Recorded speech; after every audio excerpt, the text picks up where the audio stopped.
नमस्कार, कान्तिपुर समाचारमा स्वागत छ। सुरु गरौँ अहिलेका मुख्य समाचारबाट। प्रधानमन्त्री ओली र भारतीय गुप्तचर प्रमुखको भेटलाई लिएर सत्तारूढ नेकपा भित्रै आलोचना, कूटनीतिक मर्यादा उल्लङ्घन गरेको आरोप। अस्पतालहरूले धरोटी खोजेपछि विपन्न कोरोना संक्रमितमा उपचारै नपाउने चिन्ता, गण्डकीका मुख्यमन्त्री भन्छन् शुल्क लिने निर्णय नै गलत। अनियमितताका चर्चित प्रकरणमा अख्तियार प्राविधिक कारण देखाएर उम्किँदै, वाइट बडी र पूर्व मन्त्री बास्कोटाको टेप प्रकरणमा पर्याप्त प्रमाण नरहेको जवाफ। विदेशी टेलिभिजन च्यानलले नेपालमा भोलिदेखि विज्ञापन रहित सामग्री मात्र प्रसारण गर्नुपर्ने, विज्ञापन बोर्डले अनुगमन गर्ने। र युरोपा लिग अन्तर्गत आजसम्म चरणका 24 खेल हुँदै टटनहमको प्रतिस्पर्धा लास्कसँग, आर्सेनल र ऱ्यापिड विन पनि भिड्ने।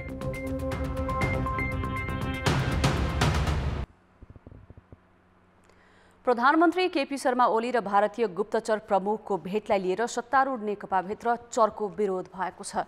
भारतीय गुप्तचर संस्था रिसर्च एन्ड एनालाइसिस विङ रका प्रमुख सामन्त कुमार गोयलले प्रधानमन्त्री केपी शर्मा ओलीलाई भेट्नु असान्दर्भिक भन्दै नेकपाकै नेताहरूले टिप्पणी गरेका छन्।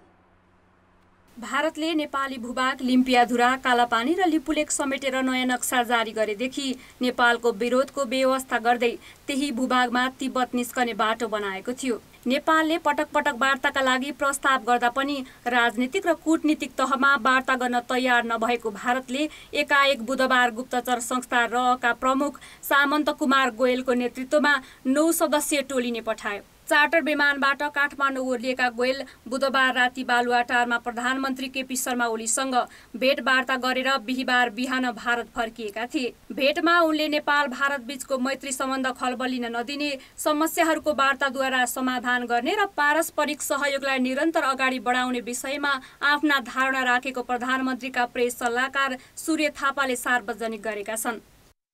भारतीय गुप्तचर संस्था रिसर्च एन्ड एनालाइसिस विङ रका प्रमुख सामन्त कुमार गोयलले प्रधानमन्त्री केपी ओलीसँग शिष्टाचार भेट गर्नुभएको छ। भेटका लागि बुधबार बेलुका प्रधानमन्त्रीको सरकारी निवास बालुवाटार आउनुभएको थियो। भेटका क्रममा उहाँले नेपाल र भारत बीच मैत्री सम्बन्ध खलबलिन नदिने, समस्याहरूको वार्ताद्वारा समाधान गर्ने र पारस्परिक सहयोगलाई निरन्तर अगाडि बढाउने विषयमा आफ्नो धारणा राख्नुभयो।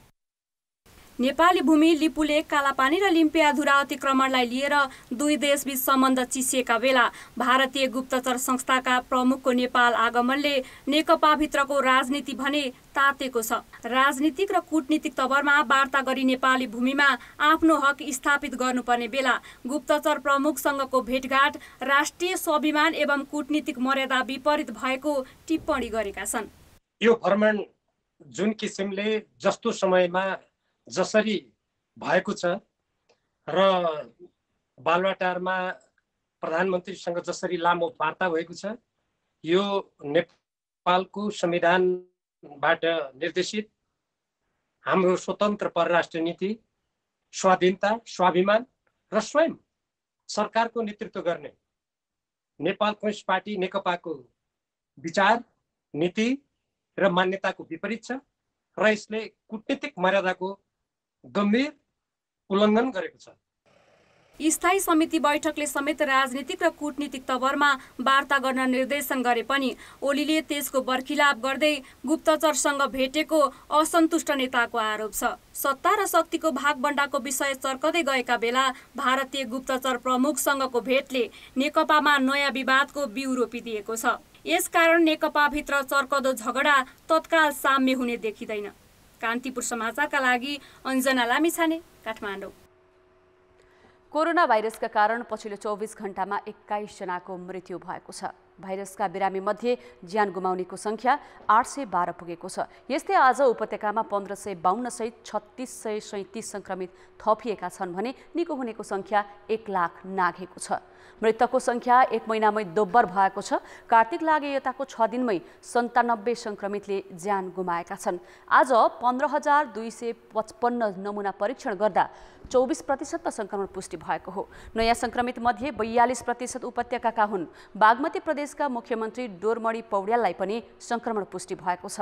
अहिलेसम्म 1,48,509 जना संक्रमित भएकामा आज 3214 संक्रमण मुक्त भएपछि निको हुनेको संख्या 1,02,800 नाघेको छ। सक्रिय संक्रमित 44,877 मध्ये 31,538 जना घरमै छन्। यस्तै 290 बिरामी आइसियु र 77 जना भेन्टिलेटरमा छन्। यसैबीच स्वास्थ्य मन्त्रालयले हरेक दिन गर्दै आएको कोरोना सम्बन्धी ब्रिफिङ 5 दिनसम्म नहुने भएको छ। आज स्वास्थ्य मन्त्रालयका प्रवक्ता जागेश्वर गौतमले बुधबारबाट परिष्कृत स्वरूपमा ब्रिफिङ गरिने जानकारी गराएका छन्। कोभिडका बिरामीले उपचार खर्च आफै बेहोर्नुपर्ने निर्णय गरेपछि त्यसको असर अस्पतालहरूमा देखिन थालेको छ। अस्पतालहरूले उपचार खर्च बापत धरोटे रकम बुझाउनका लागि बिरामीलाई ताकेता गर्न थालेका छन्, जसका कारण रकम नहुने बिरामीले अस्पताल नै छोड्नुपर्ने स्थिति आएको छ। गोर्खाका 53 वर्षीय एक संक्रमित चितवन मेडिकल कलेजमा उपचाररत थिए। अवस्था जटिल भएकाले उनको आइसियुमा उपचार भइरहेको थियो। तर सरकारले कार्तिक 2 देखि उपचार खर्च बिरामीले आफै बेहोर्नुपर्ने र जटिल खालका बिरामीले दैनिक 15,000 शुल्क तिर्नुपर्ने निर्णय लागू गर्यो, जसका कारण ती संक्रमित उपचारबाटै वञ्चित भएका छन्। आर्थिक अवस्था कमजोर भएकाले कहाली लाग्दो शुल्क सम्झेर उनी आइसियुबाट सामान्य वार्डमा सरिसकेका छन्। अस्पतालले 4,45,000 को बिल थमाएको छ।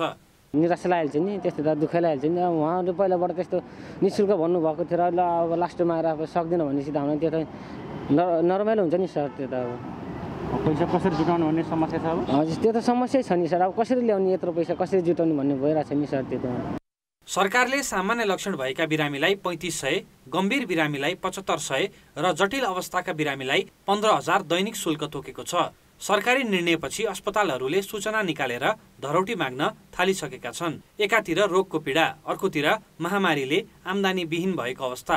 बिरामीहरू बिलख बन्दमा परेका छन्। अस्पतालमा यसअघि नै भर्ना भएका बिरामी शुल्क कहाँबाट जोहो गर्ने भन्ने चिन्तामा छन् भने शुल्क अत्यास लाग्दो भएकाले दिनदिनै थपिएका बिरामी रोग सहेर घरमै बस्नुपर्ने सम्मको अवस्था आएको छ। यसले उपचार नै नपाएर ज्यान गुमाउनेहरूको संख्या बढ्ने मात्र होइन, संक्रमण पनि थप भयावह हुने जोखिम बढाएको छ। बिरामीहरू सोर्स पोस्ट लगाएर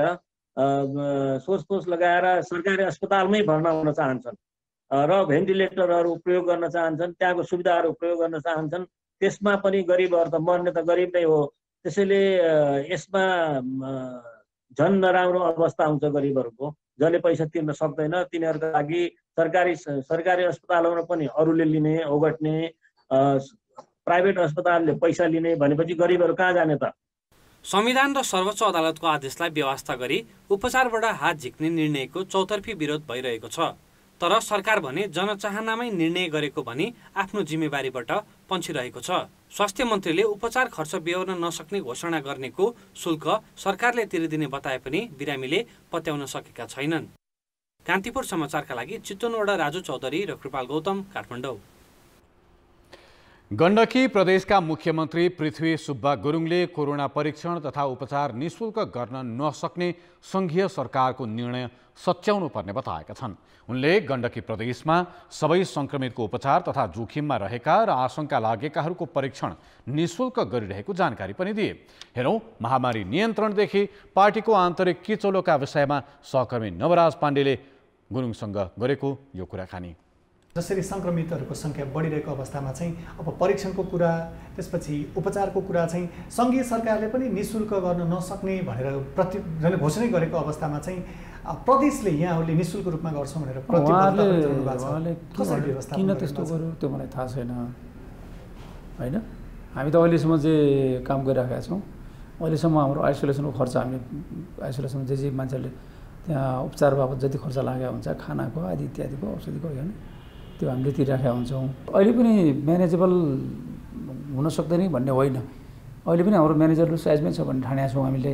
यता केन्द्रमा सङ्घीय सरकारले निःशुल्क गर्न नसक्ने भनेर बताइसकेपछि र प्रदेश सरकार यहाँहरूले चाहिँ निःशुल्क रूपमा उपचार परीक्षणको कुरा गरिरहँदाखेरि कतै मान्छेलाई दुविधा वा कुन अस्पतालमा जाँदा के हो कस्तो भन्ने खालको अन्योलता अझ सङ्घले अझ इनिसिएट गर्नुपर्ने प्रदेशभन्दा पनि त्यस्तो अवस्थामा चाहिँ यहाँहरूले यहाँबाट अपेक्षा गर्नुभएको कुरा सहजीकरणको कुरा सङ्घले त्यो निर्णय चाहिँ रिभिजिट गर्नुपर्छ, पुनरावलोकन गर्नुपर्छ।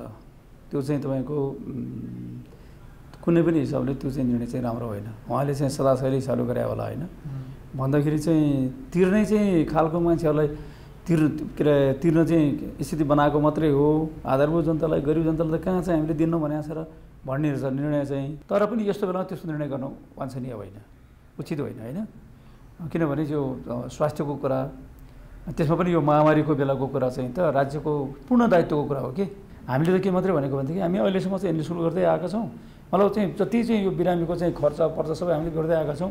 भने हामी गर्छौँ, यसमा पुनरावलोकन गर्नु, यसमा पुनर्विचार गर्नुपर्ने कुनै कारणै छैन। यसमा चाहिँ अलिकति केन्द्रले प्रदेश र स्थानीयले जिम्मा लिनुपर्छ वा स्थानीयले सबै व्यवस्थापन सक्छ भन्ने खालको त्यो खालको अलिक बढी त्यस्तो खालको बुझाइ हो कि? त्यस्तो भनेर हामीलाई चाहिँ उहाँहरूले चाहिँ भन्नुभएको छैन होइन। सबै जिम्मा तपाईँहरूको हो भनेर भने पनि छैन।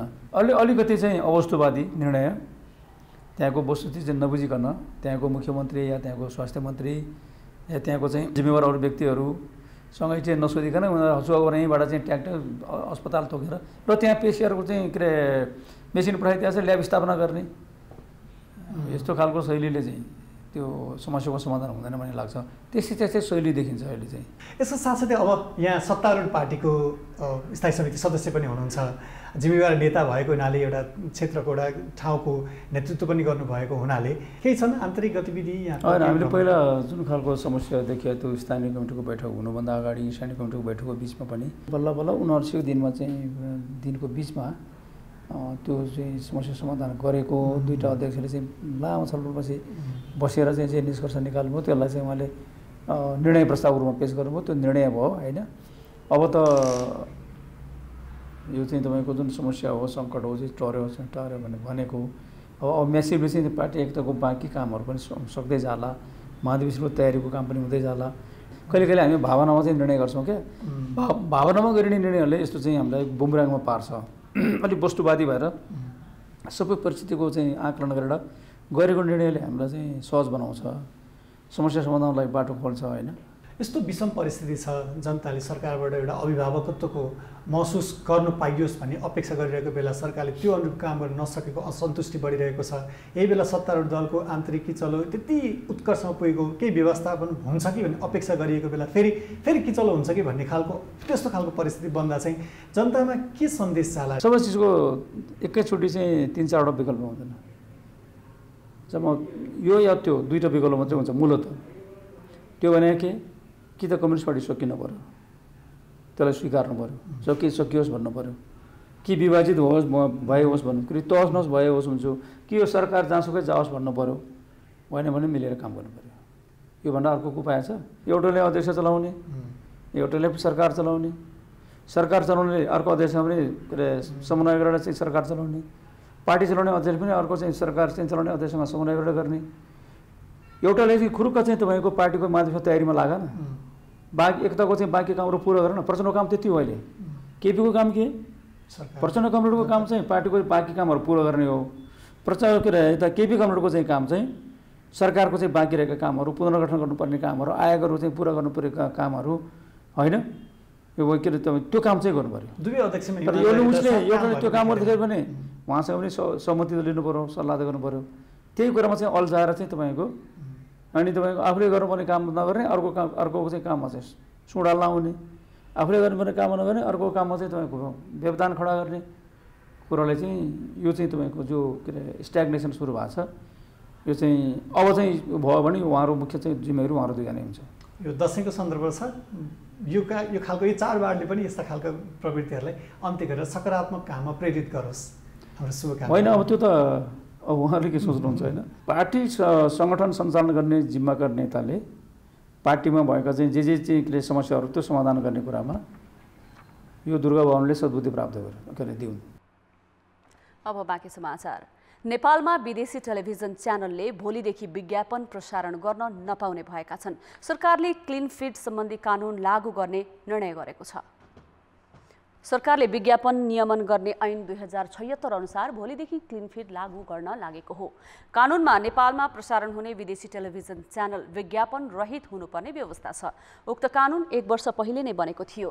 क्लिन फिडको व्यवस्था कार्यान्वयनका लागि तयारी गर्न 1 वर्षको समय दिएको थियो। सरकारका प्रवक्ता पार्वत गुरुङले मन्त्री परिषदको मंगलबार बसेको बैठकले क्लिन फिड कार्यान्वयन गर्ने निर्णय गरेको जानकारी दिँदै यसलाई ऐतिहासिक भनेका छन्। ऐन 2076 तथा नियमावली 2077 बमोजिम मिति 2000 कार्तिक 7 गतेदेखि विज्ञापन रहित क्लिन फिड प्रसारण लागू गरिएको सम्बन्धित सबैलाई जानकारी गराउँदै पूर्ण रूपमा यस कार्यमा सहयोग गरिदिनु हुन सबैमा हार्दिक आह्वान गर्दछु। म नेपालमा विज्ञापन रहित क्लिन फिड प्रसारण लागू हुने सम्बन्धी यो ऐतिहासिक निर्णय पनि हो। क्लिन फिड सम्बन्धी कानुन कार्यान्वयन गर्न सरकारले विज्ञापन बोर्ड गठन गरेको छ। सञ्चार तथा सूचना प्रविधि मन्त्रालयका सहसचिव दिल्लीराज शर्मालाई बोर्डको अध्यक्ष नियुक्त गरिएको छ। त्यो बोर्डले क्लिन फिड लागू भए नभएको अनुगमन गर्नेछ। क्लिन फिड लागू गर्न 4 वर्ष पहिलेदेखि तयारी थालिएको थियो।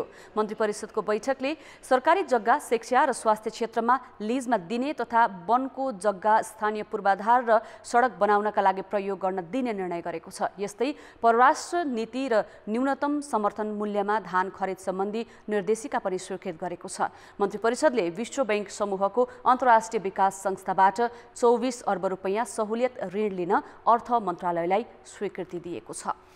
मन्त्री र ठूलो रकम जोडिएका 2वटा काण्डमा अख्तियार दुरुपयोग अनुसन्धान आयोगले छानबिन अगाडि बढाएको छैन। नेपाल वायु सेवा निगमको वाइड बडी जहाज खरिद र सेक्युरिटी प्रेस खरिदका लागि भएको कमिसन मोलमोलाई काण्डमा छानबिन अगाडि नबढाउनुले संदिग्ध दोषीलाई जोगाउन खोजिएको आशंका बढेको मात्र होइन, अख्तियारको भूमिकामाथि पनि प्रश्न उब्जिएको छ। सेक्युरिटी प्रेस खरिदका लागि 70 करोड कमिसन मोलमोलाई गरेको अडियो टेप सार्वजनिक भएपछि प्रधानमन्त्री केपी ओलीसँग निकट मानिने तत्कालीन सञ्चार तथा सूचना प्रविधि मन्त्री गोकुल बास्कोटा गत फागुन 8 मा राजीनामा दिन बाध्य भएका थिए। तर अख्तियारले यस विषयमा अनुसन्धानका लागि प्रमाणै नरहेको जानकारी लेखा समितिलाई गराएको छ। समितिले बास्कोटाले राजीनामा दिएको केही दिनमै यस विषयमा अनुसन्धान गर्न अख्तियारलाई भनेको थियो। अख्तियारले कमिसन मोलमोलाईमा संलग्न विजय मिश्र सम्पर्कमै नआएकाले अनुसन्धान अगाडि बढाउन नसकेको बताएको हो। यस्तै नेपाल वायु सेवा निगमको वाइड बडी जहाज खरिद प्रकरणमा पनि जहाज निर्माता कम्पनीले दिएको छुट रकम यकिन नभएकाले छानबिन अगाडि बढाउन नसकेको जानकारी अख्तियारले समितिलाई गराएको छ। र सञ्चार मन्त्रालयबाट त्योसँग सेक्युरिटी प्रेससँग सम्बन्धित सम्पूर्ण कागजातहरू मगाएर अहिले छानबिन भइरहेको अवस्था छ। अनि जो व्यक्तिले चाहिँ यो टेपलाई बाहिर ल्याउने काम गर्नुभयो उहाँसँग चाहिँ उहाँको चाहिँ सम्पर्क अहिले नभएको कारणले उहाँलाई चाहिँ हामीले सम्पर्क गर्नको लागि सूचना जारी गरेका छौँ। हामी चाहिँ उहाँसँग ओरिजिनल टेप माग गरेर त्यसमा चाहिँ छानबिन गर्ने क्रममा छौँ भन्ने कुराहरू उहाँले उल्लेख गर्नु भएको छ। यो प्रक्रिया पनि जारी रहेको कुरा चाहिँ उहाँहरूको प्रतिवेदनले बुझाउँछ। विभागीय मन्त्रीमाथि एकजना एजेन्टले कमिसनका लागि मोलमोलाई गरेको अडियो सार्वजनिक भएपछि छानबिन गरी निर्क्योलमा पुग्नु अख्तियारको नियमित काम नै हो। तर टेप सार्वजनिक भएको 9 महिना भइसक्दा पनि अख्तियारले आफ्नो जिम्मेवारी निर्वाह गरेको छैन। 22 अर्बका 2वटा वाइड बडी किन्दा 4 अर्ब 31 करोड रुपियाँ भ्रष्टाचार भएको निष्कर्ष सहित लेखा समितिले 22 महिना पहिले नै अख्तियारलाई विस्तृत छानबिन गर्न भनेको थियो। यो पनि अख्तियारको नियमित जिम्मेवारीमै पर्ने विषय हो। तर उसले यो अवधिमा जहाज निर्माता कम्पनीले कति छुट दियो भन्ने समेत पत्ता लगाउन सकेको छैन, जसका कारण जहाज खरिद काण्डको छानबिन पनि अगाडि बढेको छैन। यसले एकातिर ठुला भ्रष्टाचार काण्डमा अख्तियारले हातै हाल्दैन भन्ने आम बुझाइमा बल पुगेको छ भने अर्कातिर अख्तियारको भूमिकामाथि पनि प्रश्न उठेको छ। अख्तियार दुरुपयोग अनुसन्धान आयोग स्वतन्त्र, निष्पक्ष र निर्भीक तरिकाले जुन आफ्नो संवैधानिक दायित्व निर्वाह गर्नुपर्ने हो त्यो बिल्कुलै निर्वाह नगरे जस्तो देखिन्छ। गोकुल बास्कोटालाई तत्काल राजीनामा दिन निर्देशन दिए बमोजिम त्यो चाहिँ राजीनामा आएको। त्यसो हुनाले यसमा भ्रष्टाचार भएको छैन भनेर भन्नु भनेको उनीलाई भ्रष्टाचारबाट चोख्याउनु हो र त्यो पनि चाहिँ सरकारको निर्देशनमा इसारामा यो चाहिँ चोख्याउन खोजिएको। अख्तियार भ्रष्टाचार छानबिन गरी दोषीलाई कानुनी कारबाहीको दायरामा ल्याउने जिम्मेवारीको संवैधानिक निकाय हो। यी 2 काण्डको छानबिनमा आलटाल गरेर अख्तियारले आफ्नो ओज आफै घटाएको छ। कान्तिपुर समाचारका लागि सुमन पन्थ, काठमाडौँ। कोरोना महामारी नियन्त्रणका लागि चैत्र 11 गतेदेखि नेपाल भारत दुवै देशको सीमा नाका बन्द भए पनि अहिले भारततर्फको नाका खुलेको छ। नेपालतर्फको सीमा कार्तिक 30 गतेसम्म बन्द गर्ने सरकारले निर्णय गरे पनि भारततर्फको सीमा नाका आजबाट खुलेपछि यसले वीरगञ्ज नाकाबाट आवागमन गर्ने यात्रुलाई नियन्त्रण गर्न समस्या परेको छ। कोरोना भाइरस संक्रमणको जोखिमका बीच चैत्रको 11 गतेदेखि वीरगञ्जको यो सीमा नाका ठप्प हुँदै आएको छ। तर आज मात्रै भारत सरकारले आफ्नो सीमा नाका खुकुलो गरेसँगै भारतबाट नेपाल प्रवेश गर्ने र नेपालबाट भारत जानेहरूको सङ्ख्या अहिले यो सीमामा बढ्दै गएको छ, जसको नियन्त्रण गर्न प्रहरीलाई हम्मे परिरहेको छ। जिल्ला प्रशासन कार्यालय पर्साका प्रमुख जिल्ला अधिकारीसँग कुरा गर्दाखेरि उहाँले नेपाल सरकारले जारी गरेको सीमा नाका बन्दको जुन मिति छ त्यो कार्तिक 30 गतेसम्म जारी रहने जनाउनु भएको छ। भारत सरकारले आजको मितिबाट उहाँहरूको तर्फको चाहिँ सीमा खोल्नु भएको छ। नेपाल सरकारको निर्णय अनुसार कार्तिक 30 गतेसम्म नेपालको बोर्डर चाहिँ बन्द रहनेछ। तर भारतीय सीमा नाका जुन किसिमले खुकुलो भयो र भारतको लकडाउन जसरी खुल्यो सीमाको, त्यसले गर्दाखेरि भारतबाट नेपाल प्रवेश गर्नेहरू अहिले यो सीमा नाकामा भिड लाग्न थालेका छन्। बन्द गर्दा दुवै देशको सरकारको सहकार्य देखिएको थियो, किनभने चैत्रको 11 गते बिहानदेखि नेपालको सीमा नाका बन्द गरियो भने सोही रातिदेखि भारतीय सीमा नाका बन्द गरियो र दुवै देशले बन्द गर्दाखेरि जुन किसिमको दुवै देशका व्यक्तिहरूको एक अर्को देशमा आवागमन रोकिएको थियो त्यो अवस्था अहिले रहेन। 3वटा क्याटेगोरीका मान्छेहरू चाहिँ हामी प्रवेश दिन्छौँ, हिजो पनि दिएका छौँ। एउटा चाहिँ नेपाली मान्छेहरू जो त्यहाँबाट विदेशबाट हामी फर्कदैछ। दोस्रो भनेको औषधि उपचारसँग सम्बन्धित मान्छेलाई हामी हेल्थ एन्ड सेफ्टी प्रोटोकल पालन गरेर चाहिँ नेपालमा दिन्छौँ। तेस्रो चाहिँ प्राविधिक जनशक्तिहरू त्यस्तो छ भने त्यसलाई पनि हामी दिन्छौँ। त्योदेखि बाहेक अरू मान्छेलाई हामी छिर्न दिनौँ। एकातिरको नाका खुल्यो तर अर्कोतिरको नाका बन्द भए पछाडि चोर बाटोबाट प्रवेश गर्नेहरू एक अर्काको देशमा प्रवेश गरिरहेका छन् भने मूल बाटोबाट प्रवेश गर्नेहरू यसरी नै नाकामा आएर थन्किने क्रम बढिरहेको छ। यसलाई सहजीकरण गर्नको लागि नेपाल सरकारको तत्काल यसतर्फ ध्यान जान र यसमा पहल गर्न आवश्यक देखिन्छ। कान्तिपुर समाचारका लागि क्यामेरामा पङ्कज श्रेष्ठका साथ उपेन्द्र ठाकुर, वीरगञ्ज, पर्सा। प्रसङ्ग दशैंको यो वर्षको दशैं त्यति उत्साहजनक छैन। सबैको ध्यान विजया दशमीको उत्साहमा भन्दा कोरोनाबाट आफू र परिवार कसरी जोगाउने भन्नेमा छ। त्यो चिन्ता ब्यारेकभित्रै चाडबाड मनाउने सुरक्षा निकायमा पनि छ। यसैले नेपाली सेनाले टुँडिखेलमा गर्दै आएको बढाइमा उपस्थिति घटाउँदैछ। सुरक्षा निकायले बलि लगायत गतिविधिलाई निरुत्साहित गरेको छ। हरेक वर्ष दशैंको फुलपातीका दिन नेपाली सेनाले टुँडिखेलमा विशेष समारोह गर्दै आएको थियो। सेनाले फुलपाती ल्याउन 2 जनालाई गोर्खा पठाउने र काठमाडौँको जमालमा आइपुगेपछि ब्यान्डसहित 70 जना गएर हर्षोल्लासका साथ बढाइ गरेर फुलपाती भित्र्याउने प्रचलन छ। तर यसपालि कोरोना महामारीकै कारण अघिल्ला वर्षमा झैं रौनक छैन। संख्या पनि घटाएर 10 मा मात्रै पठाइयो। त्यस्तै टुँडिखेलको बढाइमा चारैतिर 85 जनाका दरले तैनाथ हुने सैनिकको संख्या 25 मा मात्रै सीमित गरिँदैछ। हनुमान ढोकाको मूल कोतमा दिइँदै आएको 54 बोका र 54 राँगा मार हान्ने काममा पनि सेना सहभागी नहुने भएको छ। कोरोना संक्रमणकै कारण सेनाले दशैंका अधिकांश गतिविधिमा कटौती गरेको छ। धेरै जनशक्ति समावेश गरेर सञ्चालन गर्दै आएको फुलपाती बढाइको कार्यक्रममा न्यूनतम संख्यामा मात्रै जवानहरू संलग्न गरिकन राइफलबाट बढाइ, तोपबाट बढाइ र सानो ब्यान्डले छोटो प्रदर्शन गर्ने गरिकन मिलाइएको छ भनेदेखि हामीले यो मूल कोतमा नवमीको दिनमा गर्ने पूजामा पनि बलिहरूको संख्या घटाएर न्यूनतम आवश्यक पशु बलि मात्रै दिने र त्यसलाई कुविन्डो तथा नरिवलले बदली गरेर लैजाने, त्यसै गरिकन युनिटहरूमा पनि सोही अनुसारको पशु बलि न्यूनतम गर्ने मिलाएका छौँ। ठुलो संख्यामा जनशक्ति एक ठाउँमा एकत्रित हुँदा र कुनै गतिविधिमा सामूहिक रूपमा सम्मिलित हुँदाखेरि संक्रमणको डर हुने गरेकोले हामीले यसपटक संख्या घटाएका हौँ। दैनिक शान्ति सुरक्षामा खटिएको नेपाल प्रहरीले बिदा स्थगित गरेको छ। दशैं बलि पनि निश्चित संख्यामा मात्रै हुनेछ। अष्टमीको दिन मौलो पूजामा सबै अधिकृतलाई बोलाउने चलन छुट्याएर उच्च अधिकृत मात्रै सहभागी गराइँदैछ भने महानिरीक्षकले लगाइदिने टीका रद्द गरिएको छ। त्यस्तै सशस्त्र प्रहरी बलले पनि अधिकांश गतिविधि कटौती गरेको छ। अघिल्ला वर्ष एउटै कार्यालयमा निशान पूजा सहित 15वटा सम्म बलि दिँदै आएको सशस्त्रले यस वर्ष हरेक कार्यालयमा एउटा मात्रै बलि दिन भनेको छ। बिदा र टिकाका नियमित तालिका पनि स्थगित गरिएको छ। यो कोभिड-19 को महामारीबाट पहिला सुरुमा बचौँ र बचाउँ र विशेष गरी सशस्त्र प्रहरी बलले आफू पनि बच्नुपर्ने ड्युटी गर्दा र नेपाली नागरिक दाजुभाइ दिदीबहिनी बचाउनु पनि भएको हुनाले त्यही हिसाबले नै सन्देश जारी गरी दसैँ मनाउनको लागि हामी सबैलाई त्यही हिसाबले आह्वान गरिरहेका छौँ। पहिला सुरुमा त हाम्रो जुन मौलो पूजा गरिन्छ त्यो मौलो पूजामा एउटा युनिट हेरेर 5, 10, 15, 20 सम्ममा बलि दिने प्रचलन हुन्थ्यो भने अहिले चाहिँ एउटा मात्रै बलि दिएर हाम्रो परम्परा संस्कृति धान्ने मात्रै एउटा छ। त्यसै गरी सशस्त्र प्रहरी महानिरीक्षकज्यूबाट सधैँभरि टिकाको कार्यक्रम हुन्थ्यो, यसपालि त्यो टिकाको कार्यक्रम पनि हुन्न। अर्को सशस्त्र प्रहरी बलले पिङ राखिदिने चलन थियो, पहिलादेखि नै पिङ राखिदिने चलन दसैँ तिहारमा नजिक वरिपरि अहिले त्यो पिङ पनि हामीले नराख्नलाई सबैलाई भनिसकेका छौँ, परिपत्र गरिसकेका छौँ। चाडबाडको समयमा घर जाने र परिवारसँग दसैँ मनाउने धेरैको रहर हुन्छ, तर यस वर्ष कोरोना संक्रमणले पर्व मनाउने भन्दा जोगिनु मुख्य ठानिएको छ। त्यसमा सुरक्षाकर्मीको तालिका प्रभावित नहुने त कुरै भएन। कान्तिपुर समाचारका लागि रमेश धमला, काठमाडौँ।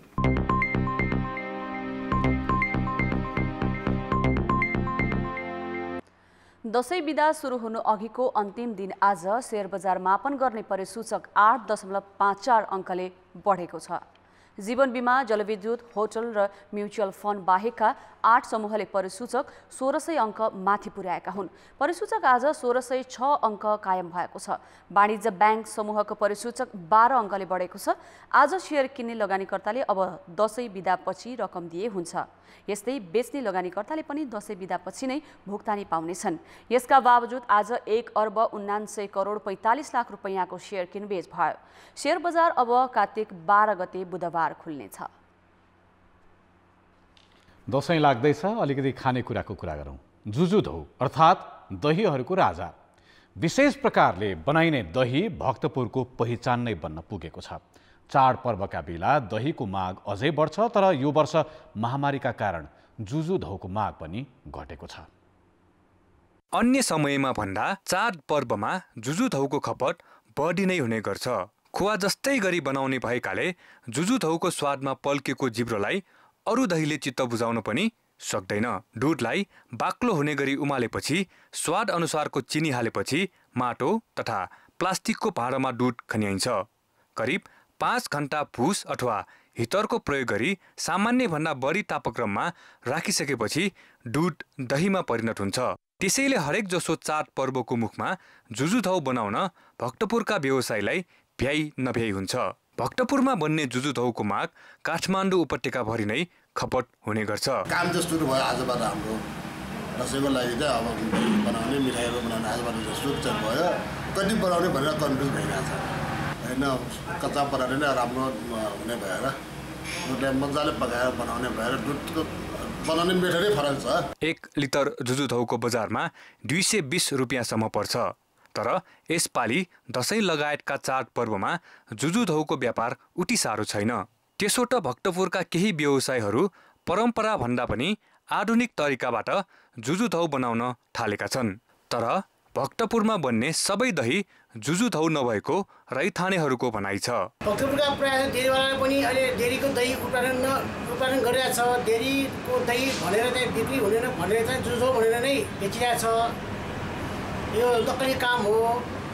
अब हामीले धुँदाखेरि हाम्रो 4.5 देखि 5% फ्याटको चाहिँ 50% आधारमा घिउ भएको दुध चाहिँ हामी राम्रो दुधको चाहिँ हामी दही बनाउँछौँ। हामी घिउ राखेर उनीहरूले चाहिँ अब क्रिम काटेको दुधको चाहिँ अलिकति यसरी राखेर चाहिँ दही बनाउँछ जुजुधौ भनेर चाहिँ जनतालाई उपभोक्तालाई खाइरहेछ। डेरी व्यवसायीहरूले केही मसला मिसाएर माटोको भाँडोमा राखेर अरू नै दहीलाई पनि जुजुधौ भनेर बजार पठाउन थालेपछि भने उपभोक्ता चुक्किने गरेका छन्। यसले जुजुधौको वास्तविक पहिचानमै धक्का पुग्ने चिन्ता पनि पुराना व्यवसायीहरूमा देखिन्छ। कान्तिपुर समाचारका लागि सुन्दर शिल्पकार, भक्तपुर। ब्रेकपछि समाचारमा पुनः स्वागत छ। अब जनमतको अन्तिम परिणाम। जनमतमा हिजो हाम्रो प्रश्न थियो, जघन्य अपराधका घटना पनि पञ्चायत बसेर थामथुम पार्ने प्रवृत्ति किन नहटेको होला? ए. चेतनाको अभाव, बी. कानुनी निकायको कमजोरी र सी. टाठाबाठाको दबदबा। जनमतको अन्तिम परिणाम यस्तो छ। ए चेतनाको अभावमा 19%, बी कानुनी निकायको कमजोरीमा 39% र सी टाठा बाठाको दबदबामा 42% मत प्राप्त भएको छ। अब आजको प्रश्न। जनमत अनियमितताका ठूला विवादमा अख्तियारको अनुसन्धान किन प्रभावकारी नदेखिएको होला?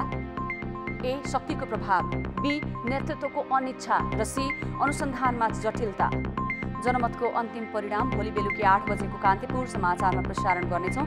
कृपया NAWS news space A, B वा C टाइप गरी 34001 मा SMS गरेर आफ्नो मत व्यक्त गर्नुहोला। अब जनताको आवाज। हामीले 5 थरमा सोधेका छौँ। चाडबाडका बेला सार्वजनिक यातायातमा यात्रा गर्दा कोरोना भाइरस संक्रमणबाट जोगिन के कस्ता सावधानी अपनाउनु भएको छ? जनताको आवाज। चाडबाडको समयमा चाहिँ आफू कसरी सचेत हुन्छ भन्ने कुरामा चाहिँ आफैले चाहिँ अलिकति सचेत हुनुपर्छ। यात्रा गर्दाखेरि सकेभर घरबाटै खानेकुराहरू बोकेर गन्तव्यसम्म पुग्ने गरी बोक्नु पर्यो। अर्को सार्वजनिक शौचालयहरू प्रयोग गर्दाखेरि अलिकति सावधानी अपनाउनु पर्यो। सकभर नहिँड्दा राम्रो चाहिँ विकल्प हुन्छ। धेरै भिडभाड छ भने त्यो गाडीमा त्यो दिन नजाने बरु अर्को दिन चढ्ने। सामुन्ने रहेर नबोल्ने, दूरी कायम गरेर यात्रा गर्दाखेरि धेरै कुराहरू बच्न सकिन्छ। यात्राभित्र पनि धेर हल्ला बोलचाल नगरिकन सामान्य रूपले बस्ने। 4 जना बस्ने सिटमा चाहिँ 2 जना मात्रै राखेर मास्कको प्रयोग गर्नु पर्यो। स्वास्थ्य मापदण्डका कुराहरू त्यस्तै गरेर ह्यान्ड सेनिटाइजरहरू पनि एकदम सानो सेसीमा पाइन्छ, त्यस्तोहरू एकदम पकेटमा राख्न सजिलो खालको सानो सेनिटाइजरहरूको आफूसँग राख्ने, त्यसको प्रयोग गर्ने।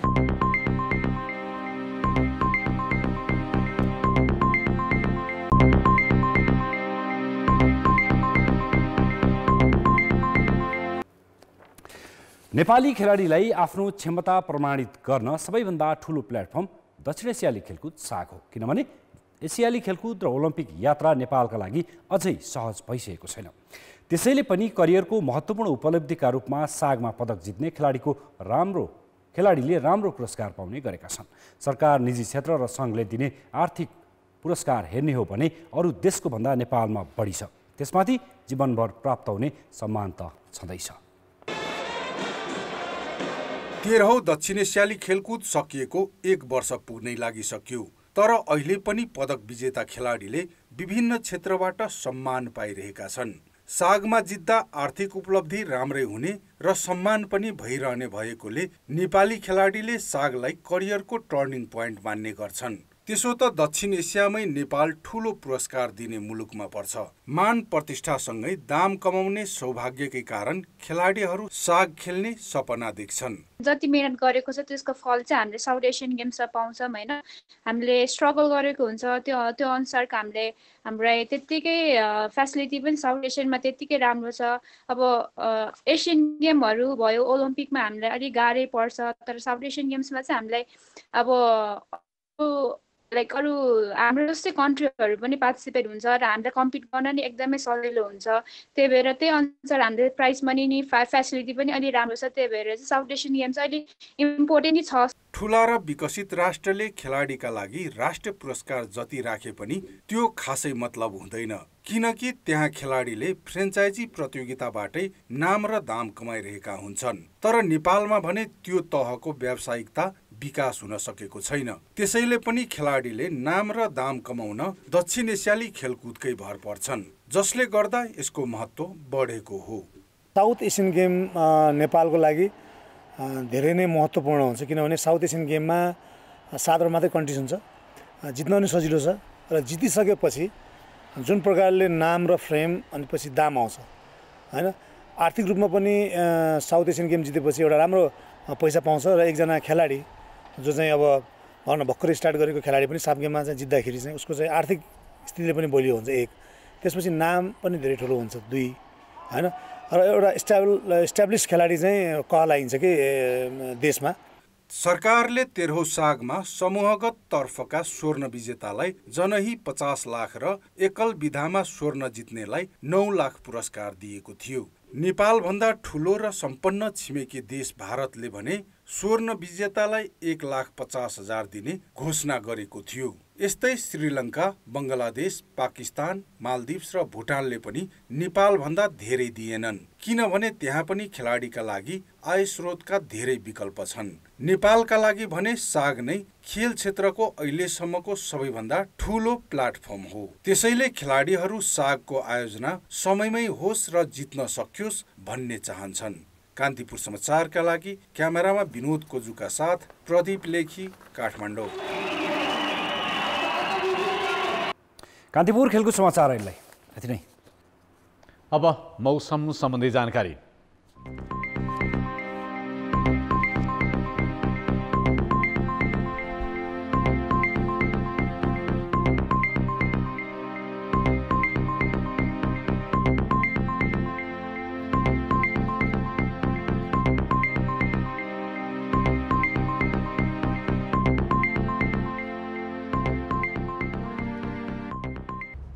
अन्तमा मालश्री धुनको सुरिलो आवाजले दशैंको आगमनलाई सङ्केत गर्छ।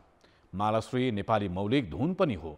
देशका विभिन्न क्षेत्रका स्रष्टाले आफ्ना मौलिक बाजा प्रयोग गरी मालश्री धुन बजाउने गर्दछन्। आज जाँदा जाँदै हामी भक्तपुरका मौलिक बाजा प्रयोग गरी इन्दिरा लाछेमस्यु नेतृत्वको टोलीले प्रस्तुत गरेको यो मालश्री धुन देखाउँदैछौँ। कान्तिपुर टेलिभिजन हेर्दै गर्नुहोला। नमस्ते।